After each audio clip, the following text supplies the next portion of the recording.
مذاکرات کا مخالف نہیں، لیکن مذاکرات میں طاقت کے تمام مراکز کو شامل کیا جانا چاہیے۔ وزیر دفاع خارجہ آصف کی تجویز، کہا کہ یہ اکیلے سیاستدانوں کے بس کی بات نہیں۔ ایاز صادق کو خبردار کر دیا، مذاکرات میں ثالثی تو کر رہے ہیں لیکن خیال کرنا، رول نہ جانا۔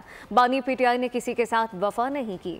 مذاکرات ہونے چاہیے، ایک نیشنل ڈائیلاگ ہونا چاہیے، ایک نیا سوشل کانٹریکٹ بھی جو ہے وہ مختلف جو پاور سینٹرز ہیں ان میں ترتیب دینا چاہیے۔ مذاکرات کے نتیجے میں جب طاقت کی پوزیشن میں کوئی مذاکرات کرتا ہے تو اس کی سنسیریٹی پہ ڈاؤٹ نہیں کیا جا سکتا۔ اب پچھلے 15 دنوں میں کیا چیز ایسی آئی ہے کہ پی ٹی آئی مذاکرات پہ جو ہے وہ راضی ہو گئی ہے اور ہمارے ساتھ، اور یہ پہلا سیاستدان ہے جو امریکہ کے ترلے کر رہا ہے کہ منو بچاؤ۔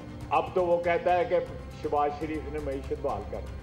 تلخیاں اپنی جگہ، مگر بات چیت ہونی ضرور چاہیے، اور وہ جماعت جس نے 4.25 سال بات کرنے سے انکار کیا، انہوں نے جب اپیل کی، اپوزیشن نے جب اپیل کی اور ذمہ داری اسپیکر کے دفتر پہ ڈالی، تو میرا تو کام یہی تھا کہ میں حکومت پاکستان کو پیغام پہنچاؤں، ان کو فیسیلیٹیٹ کرنا، ان کو بٹھانا، ان کی بات چیت کرانا، مگر گفتگو کیا ہوتی ہے یہ ٹریجری اور اپوزیشن فیصلہ کرے گی۔